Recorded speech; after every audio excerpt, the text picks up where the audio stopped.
देखो, रिएक्ट सीखने का क्रेज सबको है, सबको मन है कि रिएक्ट सीखें, एकदम बढ़िया मंच स्टैक डेवलपर हो जाए, बढ़िया वाली जॉब लगाएं, पैसे कमाएं, उसके बाद बढ़िया बढ़िया जूते खरीदें, गाड़ी खरीदें, बहुत सारे शौक हैं आपके पूरे करने के, बहुत अच्छी बात है। पर होता क्या है कि जब मैं बच्चों से बात करता हूं, और ऐसा नहीं कि बाहर वाले बच्चे, अपने जो मेरे स्टूडेंट्स हैं जिनको मैं पढ़ाता हूं कैंप में, उनसे भी जब बात करता हूं तो भैया रिएक्ट हमने पहले भी ट्राई करा है, हमसे होता नहीं है। कुछ बच्चे ऐसे भी होते हैं जो कैंप में आ चुके होते हैं, 1 महीना 2 महीना बिता चुके होते हैं, फिर वो कहते हैं कि अरे भैया रिएक्ट कब आएगा, हम तो कब से राह देख रहे हैं। तो सबके लिए मैंने सोचा कि एक बार समझते हैं कि रिएक्ट सीखने में क्या सबसे बड़ी गलती, मतलब कुछ सबसे बड़ी गलतियां जो हम करते हैं, जिसके कारण, अगर हम कहते हैं ना हड़बड़ी का काम शैतान का, जिसके कारण हम उस शैतान के चंगुल में फंस जाते हैं, जिससे हम रिएक्ट नहीं सीख पाते हैं। या तो आप 1 साल गलत रास्ते पे चल चल के, 2 साल गलत रास्ते पे चल चल के रिएक्ट नहीं सीख पाओगे, या आप सही रास्ते पे चलोगे और 2-3 महीने में रिएक्ट सीख जाओगे। तो सही रास्ता किस तरफ से जाता है और गलत रास्ते किधर किधर जाते हैं, वो हम समझने की कोशिश करते हैं। तो गलती नंबर 1 आप ये करते हो कि प्रोग्रामिंग जिसको कहते हैं वो नहीं सीखते हो। और प्रोग्रामिंग नहीं सीखने का भी एक डीप मीनिंग है। बहुत सारे बच्चों को मैंने देखा है, मैं 1-2 इंट्रो वीडियोस देख रहा था यूट्यूब पे, फ्री कोड कैंप के, बाकी जगह पे, उनके कमेंट भी बड़े अच्छे थे कि 16 घंटे मैंने इस वीडियो को देखा और उसके नोट्स बनाए। अरे नोट्स बनाने से थोड़ी कोई प्रोग्रामिंग सीखता है। प्रोग्रामिंग तो प्रोग्रामिंग करके सीखते हो। छोटी छोटी चीजें जो हैं आपकी, variable, if else, object, array, in basic चीजों पर, फॉर लूप, इन चीजों पर आपका हाथ नहीं बैठा, आपका मेंटल मॉडल बना ही नहीं है कि प्रोग्रामिंग में होता क्या है, सेट ऑफ इंस्ट्रक्शंस कैसे दिए जाते हैं, कैसे कंपाइलर से बात किया जाता है, आपको पता ही नहीं है। तो जब आपको यही नहीं आएगा और आप सीधे रिएक्ट में जंप करने की कोशिश करोगे तो आपको लगेगा कि ये कहां आ गए हम। तो ये गलती नहीं करनी है। इस गलती से बचने के लिए ही हमेशा अपने स्टूडेंट्स को, आपको सबको बोलता हूं कि देखो, रिएक्ट अपने टाइम पे आएगा, पहले प्रोग्रामिंग पे हाथ बैठाओ। दूसरी बड़ी गलती होती है कि आप सोचते हो कि मुझे प्रोग्रामिंग तो समझ में आ रहा है, मैंने कॉलेज में तो हल्का फुल्का किया है, तो अब डायरेक्ट रिएक्ट में जंप कर जाते हैं। ये फिर दिक्कत हो गई। देखो, जावा स्क्रिप्ट जो है ना वो थोड़ा जटिल है।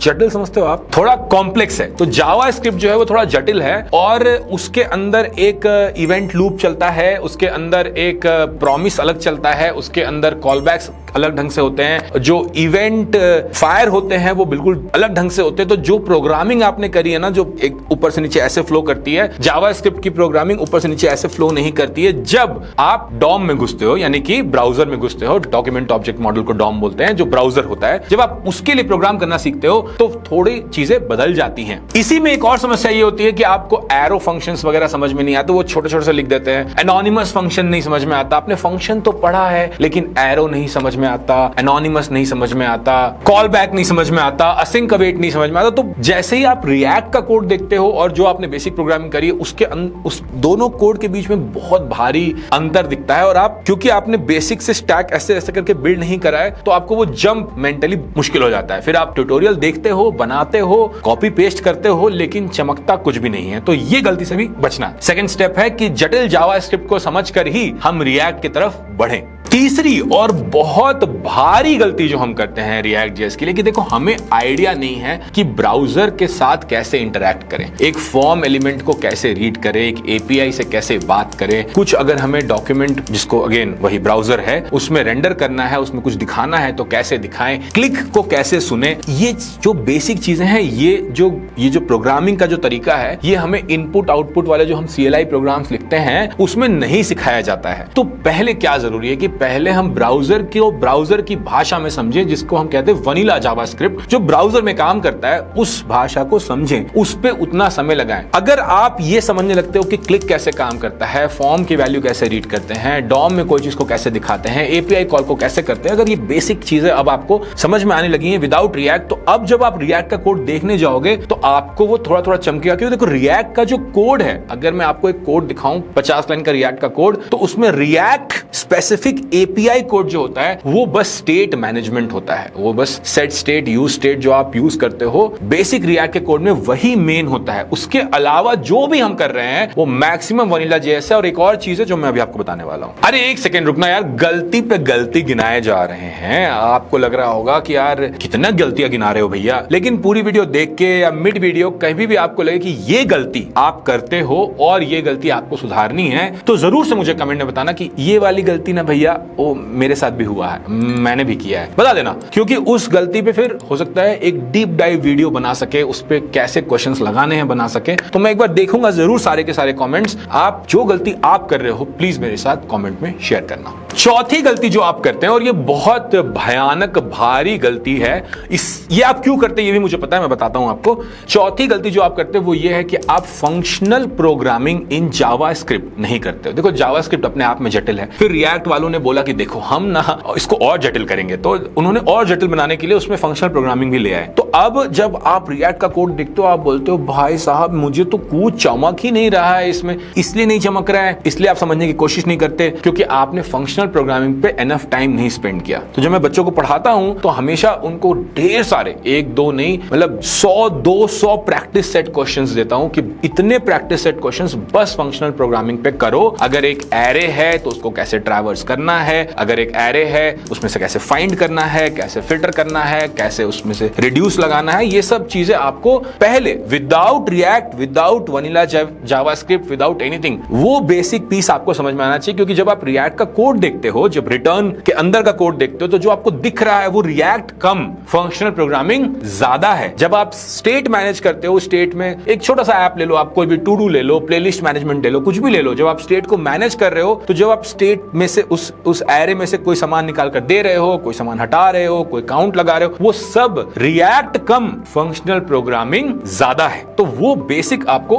आना चाहिए कि प्योर फंक्शंस कैसे लिखें, एरे को कैसे हैंडल करें, कॉपी कैसे करें, प्योर तरह से, बढ़िया तरह से काम कैसे करें। वो नहीं आएगा तो फिर आपको रिएक्ट कोड, वो कहते हैं ना कि वो ब्लैक लेटर बुफलो इक्वल टू, वो हो जाएगा आपके साथ। पांचवी गलती जो आप करते हैं, और मैं आपको एकदम सच बताता हूं, ये गलती मैंने भी करी। जब मैंने पहली बार बच्चों को पढ़ाना शुरू किया था 2020 में, तब भी मैंने ये गलती करी, 2021 के बैच में भी ये गलती करी। मुझे ये चमकता ही नहीं था कि बच्चे इतना स्ट्रगल कर क्यों रहे हैं रिएक्ट पे। पिछले 2 साल, हाँ 2 साल पहले जाकर मुझे ये समझ में आया कि अगर मैं हर चीज को ब्रेक डाउन कर रहा हूं तो ये वाला पीस, फंक्शनल प्रोग्रामिंग हम पहले ही पढ़ाते थे, वनीला जावास्क्रिप्ट पहले ही पढ़ाते थे, इवन बेसिक जावास्क्रिप्ट पहले ही पढ़ाते थे, लेकिन ये गलती, ये जो एक चूक है, ये मेरे से हो रही थी हर साल। 2 साल से मैंने इसको ठीक करा है कि हम अलग से JSX पे टाइम नहीं बिताते हैं। देखो अगर रिएक्ट का कोड देखोगे तो जो स्टेट मैनेजमेंट है, जो स्टेट से आप किसी चीज को हाइड कर रहे हो, स्टेट से किसी चीज को शो कर रहे हो, स्टेट से किसी चीज का कलर चेंज कर रहे हो, एक स्ट्राइक थ्रू लगा रहे हो अगर टू डू पे, वो सब आप स्टेट से कर रहे हो। लेकिन जब आप स्टेट से कर रहे हो तो स्टेट तो एक वेरिएबल है, उस वेरिएबल से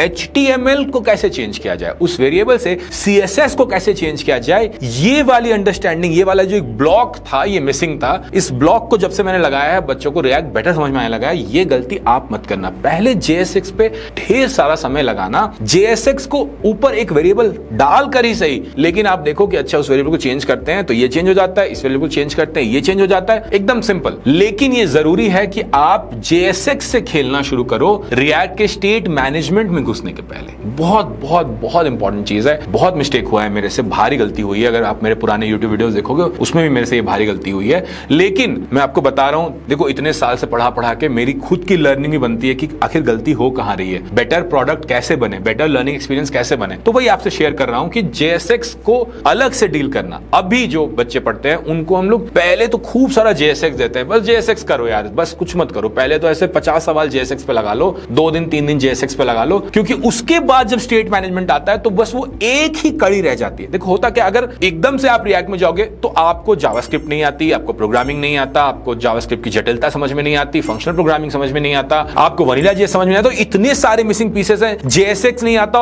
उसके बाद एकदम से आप सेट स्टेट में घुसते हो तो अरे बाप रे ये क्या चीज है। आई कैन अंडरस्टैंड, ओवरवेलमिंग लगता है। और जैसा मैं प्रोग्रामर हूं, मतलब 15-20 साल से कोडिंग ही कर रहे हैं, बचपन से कर रहे हैं, तो नहीं समझता यार मेरे को भी बहुत बार कि इतनी सारी चीजें एक बार में नहीं करनी चाहिए, नहीं पढ़ानी चाहिए। बट धीरे धीरे कर करके समझ में आया कि बच्चा ओवरवेलम हो जाता है, एकदम से 6th स्टेप पे जंप करा दो तो वो बोलता है कि अरे तो मुंह फूट गया मेरा। पर धीरे धीरे जब इसको ब्रेक करने लगे और धीरे धीरे इसको समझा के अलग अलग पढ़ाने लगे तो समझ में आया कि देखो बच्चा बहुत स्मार्ट है, किसी को आपको कोई दिक्कत नहीं, ऐसा नहीं कि आप में इंटेलिजेंस की कमी है, बस स्टेप वाइज समझना, हर स्टेप पे ढेर सारे सवाल लगाना बहुत जरूरी होता है, क्योंकि ऐसे ही ना बचपन से पढ़े हैं हम, बेसिक से पढ़ के शुरू करा तो एक दिन अलजेब्रा भी पढ़ लिया। ऐसा तो नहीं था ना कि फर्स्ट दिन ही अलजेब्रा पढ़ने चले गए थे, ना काउंटिंग आती थी ना कुछ आता था। तो ये मिस्टेक आप मत करना। जेएसएक्स को भी अच्छे से समझो, उस पे भी खूब सारे सवाल लगा लो, तब जाकर आप रिएक्ट के स्टेट मैनेजमेंट में घुसोगे तो वो एक सिंपल चीज लगेगी, बस एक पीस रह जाएगा, बाकी सब कोड आपको समझ में आएगा। उसके बाद अब चाहिए स्टेट मैनेजमेंट है, इसका स्टेट मुझे क्लिक में हैंडल करना है या किसी इवेंट पे हैंडल करना है, और जब मैं स्टेट को चेंज करता हूं तो जेएसएक्स में ये चेंज करना है। अब मुझे क्लिक समझ में आ रहा है, मुझे प्योर फंक्शन समझ में आ रहा है, मुझे जेएसएक्स समझ में आ रहा है, मुझे जावास्क्रिप्ट समझ में आ रहा है, अब तो मुझे बस स्टेट को कैसे हैंडल करना है, इतनी सी पीस, इतना सा ये 3 लाइन का कोड ही तो सीखना है, और वो फिर चमकने लगता है। फिर बच्चे वहां से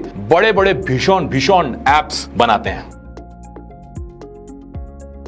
मतलब क्या बोले, इतने साल से इतने हजारों बच्चों को पढ़ाते हैं, ये गलती बहुत दिखती है। एक कि आप उसमें पहले तो आप डिबगिंग करना नहीं चाहते, आपसे कुछ फटा नहीं, कुछ बना नहीं, आप तुरंत जाते हो कि कोई आंसर बता दो, कहीं से आंसर बता दो, बस बता दो, ठीक है, तो डिबगिंग आप करना नहीं चाहते। और या अगर डिबगिंग करते हो तो आपको समझ में ही नहीं आता कि हो क्या रहा है। क्यों? क्योंकि देखो रिएक्ट के ब्राउजर के बहुत बेसिक डिबगिंग टूल्स हैं, कैसे डिबग करना चाहिए, कंसोल में जाके, एलिमेंट्स में जाके, नेटवर्क टैब में जाके, रिएक्ट डेवलपर टूल्स में जाके, 3-4 छोटी-छोटी चीजें। लिटरली आप 2 घंटे 3 घंटे, अगर आपने, एक कहानी है ना जिसमें कहते हैं कि अगर मुझे लकड़ियां काटनी है तो मैं 2 तरह से लकड़ी काट सकता हूं, तो मैं दिन भर लकड़ी काटूं, या मैं आधे घंटे पहले अपना वो क्या कहते हैं उसको, फरसा, एक्स जिसको कहते हैं, कुल्हाड़ी, उसको पहले तगड़ा कर लूं, उसको एकदम बढ़िया कर लूं, उस औजार को अच्छा कर लूं, और उसके बाद सट लड़की नहीं सट उसके बाद दम लगा के हमेशा लकड़ी काटूं। और कौन सा लकड़हारा ज्यादा लकड़ी काटेगा, जिसके पास बेटर एक्स है या जो खराब औजार से लकड़ी काट रहा है। डिबगिंग टूल्स जो हैं ब्राउजर के,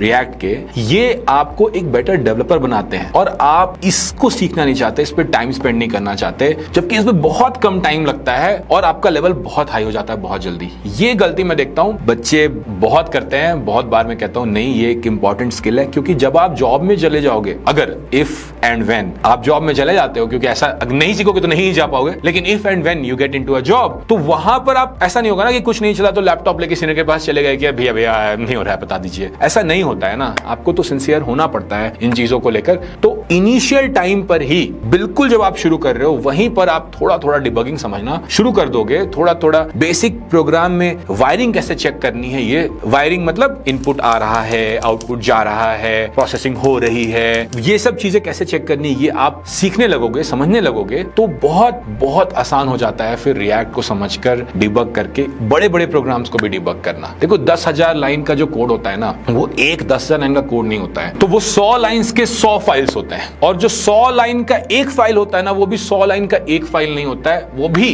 कुछ 20-20 लाइन के 5 फंक्शंस होते हैं। यही गेम है दुनिया का। इस चीज को अगर आप समझ पाओगे, इस तरह से सोच पाओगे, चाहे वो रिएक्ट हो या कोई भी प्रोग्रामिंग लैंग्वेज हो, नॉट जस्ट रिएक्ट, आप सही से उसको सीख पाओगे, बेटर प्रोग्रामर बन पाओगे। बस जो मैंने कहा है वो गलतियां मत करना, एकदम से जंप मत करना, डिबगिंग सीखना, एक एक चीज समझकर सवाल लगाना। अगर आप ऐसा करते हो तो आप रिएक्ट क्या यार, आप कुछ भी बढ़िया सीख पाओगे, टेंशन मत लेना। चलो आज के लिए इतना ही। अगर आपको ये वीडियो पसंद आया तो लाइक शेयर सब्सक्राइब जरूर करना, और एक प्यारा सा कमेंट जो आप लोग करते हो, प्यारा सा comment, love from your city, वो वाला बिल्कुल दे देना यार, बहुत प्यारा लगता है मुझे वो कमेंट पढ़ना आपका।